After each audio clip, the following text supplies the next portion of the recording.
Absolutely. Honestly, when we started this race, I don't think there's any of us that would have envisioned that we were having this conversation right now, but it's the way it is.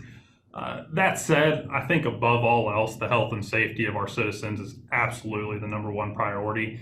The fact is, and no matter which route you go here, COVID is spreading. It continues to spread. Family, small businesses, and nonprofits, they're suffering as a result of that. I think the biggest thing for me and what's most aggravating for myself and others I've spoke with is the county has yet to utilize millions of dollars in the CARES Act funding that they've earmarked for emergencies such as this to help provide the much needed relief. We've seen counties throughout the state. Greene County, they're a tremendous example of being proactive and successful with these funds. We didn't have to spend $122,000 on a portal to do what they're doing. Many other counties, again, going back to Greene County, have done this in a PDF format, and it has worked great for them. That would have allowed us to get these funds out much sooner. Our commissioners, to date, they've lacked the action that has potentially cost local businesses their existence, put employees in jeopardy in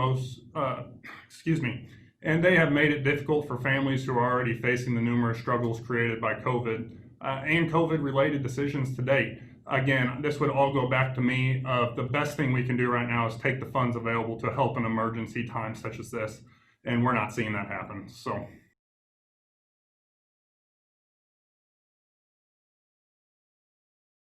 I would, the county commission, they have the responsibility to take into account a broader array of issues and how that will affect our economy. That's just the nature of what this position does. That said, and as I just stated, the health is the number one priority. The health and safety of our citizens is number one priority.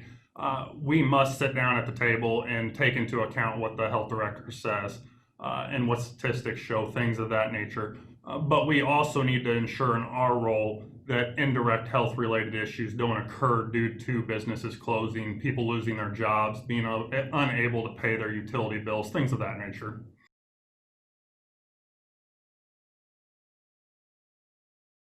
Personally, I think there's room for tremendous improvement. As we've seen recently, the city of Columbia and Boone County, they continue to butt heads in regard to distribution of CARES Act funding.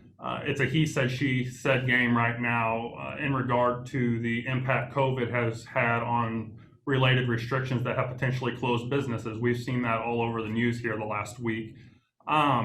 They continue to blame each other online, on air, and through letters. Yet we have not seen any of them take the initiative to sit down in person and have these conversations. These are elected officials that are supposed to be representing us. And for us right now, for myself and many others I've talked to, they're losing credibility right now and in the future because they just can't work together to make this decision. So whether they, time and time again, when you sit down and listen to them, they say it's a fantastic relationship, but then things like this come to light. And we just have to remember these are grown adults, and instead of pointing fingers, let's work together. That's what it's all about. So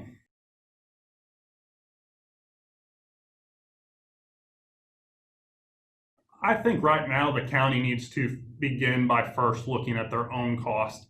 As families, we have to live within our means. The county should 100% have to do the same, especially before they come to us for additional revenue. Sometimes services may be affected because of that, but that's just the way it is. We change our budgets at home accordingly as well. I think one thing they could start by doing is asking department heads to see where they could cut in their budget. I know times are tough, but the city went ahead and did it as well, and they did find places to cut. It'll be tough here for a period of time, but they're living within their means, and I think that's what the county needs to do as well.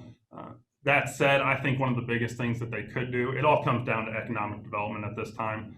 I think the best option for us is to increase revenues is to increase economic development opportunities. In short, that stimulates revenue growth. As businesses invest in the local economy and build they will create additional good paying jobs. This will be greater revenue to fund county services. There's no doubt about that. And these additional and better paying jobs will allow folks to afford homes and other things within the county, which directly benefits the tax base. And at that time, it's not an imposed tax. That's just people paying in what's due. So